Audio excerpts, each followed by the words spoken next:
Hello my lovelies, welcome back to another video.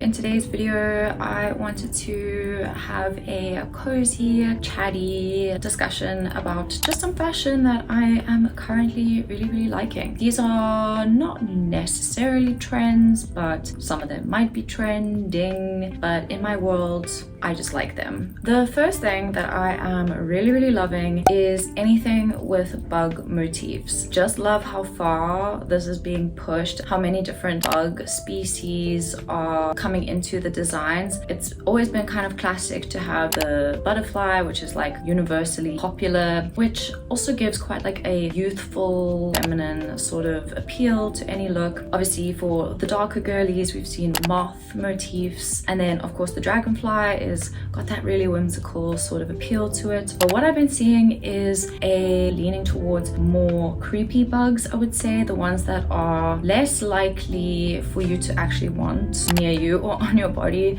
So stuff like centipedes, millipedes, flies, cockroaches, different varieties of beetles. But I think this is so cool. I really like it. It kind of reminds me of a dark forest, fairy, elven sort of lore, something straight out of a fantasy or dark fantasy, like fairy, fae novel, like something like that, anything like that. Really, I just love how creepy and spooky and kind of like uncomfortable it is. It's definitely more of like a weird girl kind of motif, but I think it's really cool. I quite like the contrast in that most people, including myself, don't really want like bugs on them. Like for me, it's a tactile thing, but now we're kind of playing with this idea of like them being directly on our bodies, in our hair, and I think it's really fun, and I just want more bug motif things. The next thing that I have been seeing, not necessarily a lot of, but I think it's more creators that have small businesses. What I like about this is that it's definitely a craft. I'm just calling it weird girl fabric printing. People are making stencils of, let's say, a tooth, bugs, swords,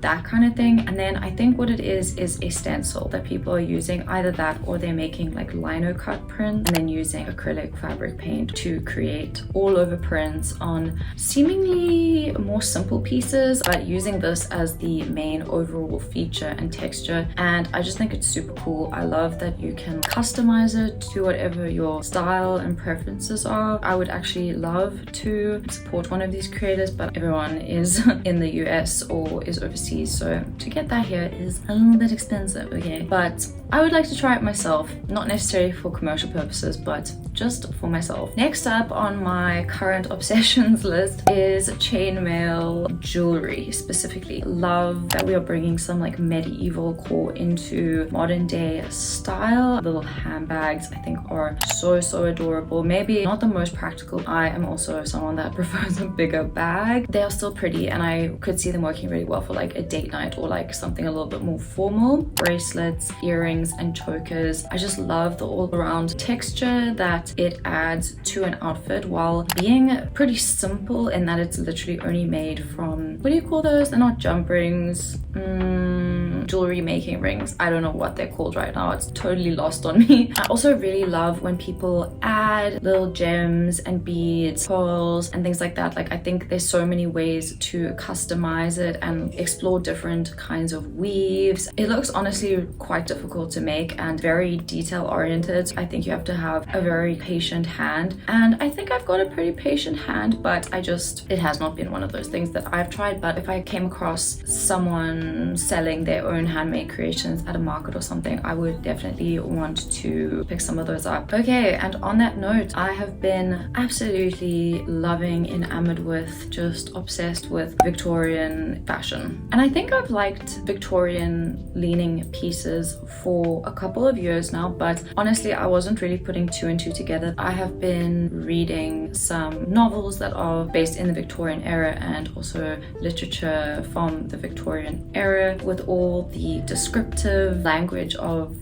the outfits and like what people were wearing. I've been having to kind of use my imagination in terms of what that looks like or what these characters are wearing. And lo and behold, I've actually been pinning and saving a lot of Victorian pieces for a while now, and there are just so many, so I'm going to have to consult my list. The first one being lace chemise dresses. I for some reason did not put two and two together that vintage lace chemises were derived from the Victorian era. Went straight over my head. I'm sure not all of them, but they were wearing these as their undergarments during the Victorian era, and obviously we are seeing them now worn in a much more pared down, casual, almost like grunge leaning way, which I really enjoy. Anything that I am also mentioning now, see it in a more period bending way to make more modern combinations, if that makes sense.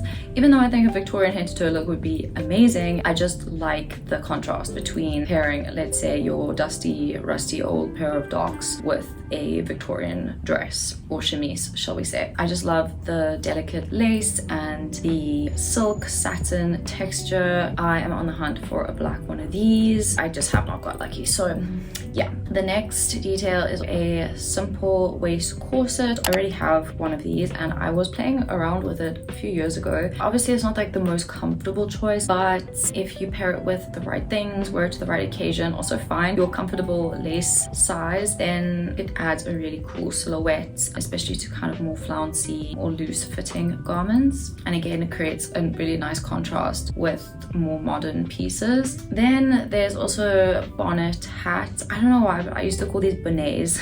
Started seeing these being brought into the mix with crocheting little bonnet hats for the winter. Adorable. I made one last winter, but I kind of made it in a colorway that doesn't really fit with my style. Like I'm not really going to gravitate towards, but I think the reason why I went with those colors was because I didn't want to waste my black yarn in case I made a mistake or something went wrong. So I like to make a mock-up. I would love to make myself another one of these with black and maybe add some cute black ribbon. I think that would be really cute, and it's cold enough right now to wear like a little hat. Last but not least is those cute, adorable little fitted jackets. These have kind of been everywhere. I've seen a massive resurgence. Don't know where anyone finds these incredible pieces. Wish I had the know-how to source vintage. If I managed to find one of these, I would hold onto it until my last and final breath. The next thing that I've also been loving is leading from the Victorian fashion, but isn't super specific to Victorian fashion, and that is a lace-up boot, more specifically a knee-high lace-up boot. I have been looking and hunting and searching for a pair of these for so long. I cannot find the perfect pair, and I also kind of really specifically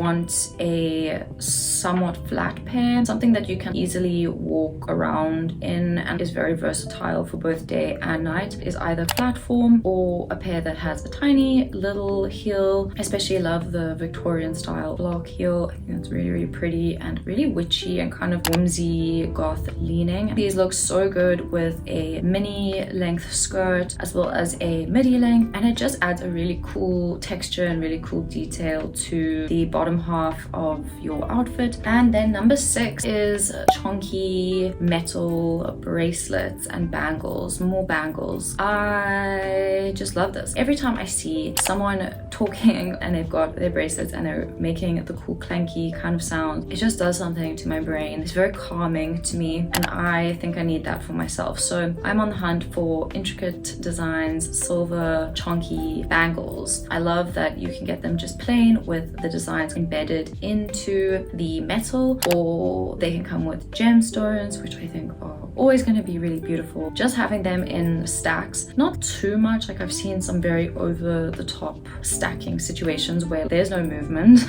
The point is that when you move, it's got to make the sound. I think the reason why I haven't got any is because all the ones that I've seen are kind of on the pricier end. I just haven't been able to justify those kinds of prices for like one bangle. If I saw someone like selling a little collection, maybe then that would be more worth it. But yeah, I might just do it the old school way, the way that I collected the rest of my jewelry, slowly over time with intentionality. Next up on my list is culotte pants. I never thought that this would be a style or length and style of pants that I would really enjoy the look of, but I think these are so cool. The only pair that I can really think of that I have seen that I like are the Unif ones. I just love the silhouette that these create in an outfit. It kind of gives the same silhouette as a midi skirt would give, except obviously it's pants, so it feels a little bit more dynamic, a little bit more ready to take on everyday life. Hair of just plain black would be really, really cool, or pinstripe would be amazing. I just love how much movement these have. They are super diverse for all seasons. I think they would look super, super cool with the lace-up boots, or a really cool pair of stockings and brogues or Mary Janes. In the summer, a lace-up shoe of some kind, or a sandal, like a platform sandal. I did actually see a pair in the thrift shop. Unfortunately, they were just a little bit too tight, but they were so cool. They were gunmetal gray. I really, really liked the length, but unfortunately the waist was just a little bit too tight, so couldn't justify getting them, but definitely on the lookout. Second to last on my list is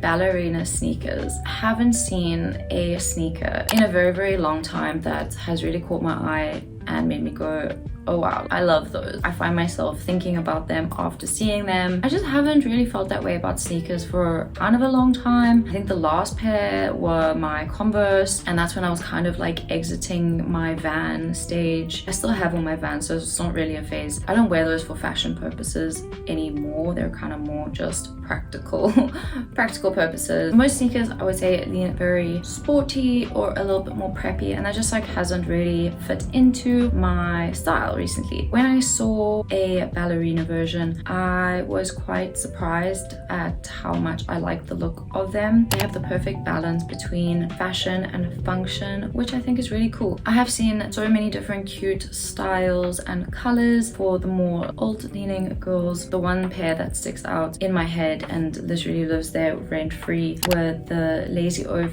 chunky, happy, sad lace-up ballet sneakers. So cute. I absolutely love them. I honestly love anything that makes a foot look adorned and elegant, and I think a strappy or laces up really does that and highlights that. I love how they look in socks. I think they would look good without them as well. And I also really love that you can wear these with skirts and dresses and it doesn't look weird. I'm not the biggest fan of how a traditional sneaker looks with a dress or a skirt. Just some other examples. I really liked the Adidas Taekwondo May ballet sneakers. They are very cool looking. I find them very interesting. They're definitely kind of weird, out of my usual realm. I probably wouldn't buy them just because I just don't know if I would wear them as much as I would wear a more chunky version. I do like my shoes to have a little bit of weight to them, and I feel like these are a little bit more dainty, but I still really like them. On the other side of the spectrum are the Puma. I think they're the Speed Cats, if I'm not mistaken. But yeah, I've seen these in a variety of different materials. I saw like a satin pair, which they're very pretty, but I feel like are not very practical for going out. I just feel like those would probably get ruined very quickly. And then recently I saw these like leathery kind of ones. They look more sturdy. Then there was also like a duotone pair. There was a pink and black, which I was like, those are super sick. But again, just don't know if I would get wear out of those. If I had to go and choose a pair of these, I would definitely opt for the Lazy Oaf ones, which would mean import duties, and we're not about to be doing that right now. And then the last and final thing on my list of fashion things that I have been loving right now are oversized accessories, oversized pendants, oversized hair accessories, a little bit loud, obnoxious, in your face, kitsch in a way. I find this very theatrical, very artsy, very bold, and I love it. I think it's very interesting to see the different things that people choose and kind of gravitate towards. Any kind of oversized hair clips, pendants on necklaces, or pins and badges on jackets. I just think is really cool and adds a customized, unique and personal touch to a look. And that concludes this video, guys. I really hope that you enjoyed it. Do let me know in the comments below if you agree with any of the points that I made, or let me know what you've been loving in terms of fashion at the moment, what's been on your radar. If you made it to the end of the video, thank you of course so much for watching. If you enjoyed it, please do leave a like and subscribe if you haven't already. I would love to have you. If you want to, I never say this, but if you want to, follow my socials. I mostly post outfit videos, but I definitely want to be focusing more on my short form content in the near future because I've got so many ideas and I just never get around to executing any of them. I really hope to see you in my next video. Have a good one. one. Bye!